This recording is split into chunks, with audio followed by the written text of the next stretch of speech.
பாஜக அப்படின்ற ஒரு கட்சி இல்லாமல் தமிழக தேர்தல் காலத்துல ஒரு தேர்தல் நடக்குது அப்படின்னா உங்களுக்கு இந்த காட்சிகள்லாம் முற்றிலும் வேறு விதமாக இருக்கும். போன முறை திமுகவோட இருந்தவர்கள்லாம் நான் கேட்குற சீட் நீங்க கொடுக்கலன்னா நாங்க அதிமுகவோட போய் கூட்டணி வச்சிருப்போம்னு சொல்லியிருப்பாங்க. ரொம்ப ஈஸி. இதுக்கு முன்னாடி எல்லாரும் அதிமுகவோட தொகுதி உடன்பாடு கூட்டணி வைத்திருக்கக்கூடிய பாஜக அப்படின்ற ஒரு கட்சி இருக்கிறதுனால, அது அதிமுக கூட்டணியோட அவங்க இருக்கிறதுனால தான் இன்னைக்கு ஆப்ஷன்ஸ் இந்த எல்லா கட்சிகளுக்கும் லிமிட் ஆயிருக்கு.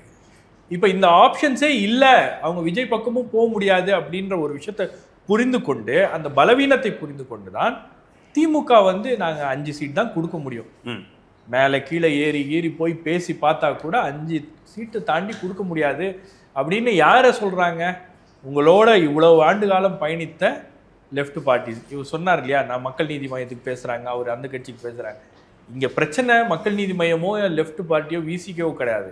உங்களோட இவங்கெல்லாம் ஏதோ ஒரு கொள்கை ஏதோ ஒரு நோக்கத்துக்காக கூட பயணித்தாங்க. உங்களுடைய அரசியலை அவர்கள் வலுப்படுத்தினார்கள். இன்னைக்கு முதலமைச்சர் திரு மு க ஸ்டாலின் அவர்களுக்கு பாஜகவை வலிமையாக எதிர்க்கின்ற ஒரு சக்தியாக ஆல் இண்டியா லெவலில் அவருக்கு ஒரு ப்ரொஜெக்ஷன் கிடைக்குது அப்படின்னா அந்த களத்தை உருவாக்கியது யார்?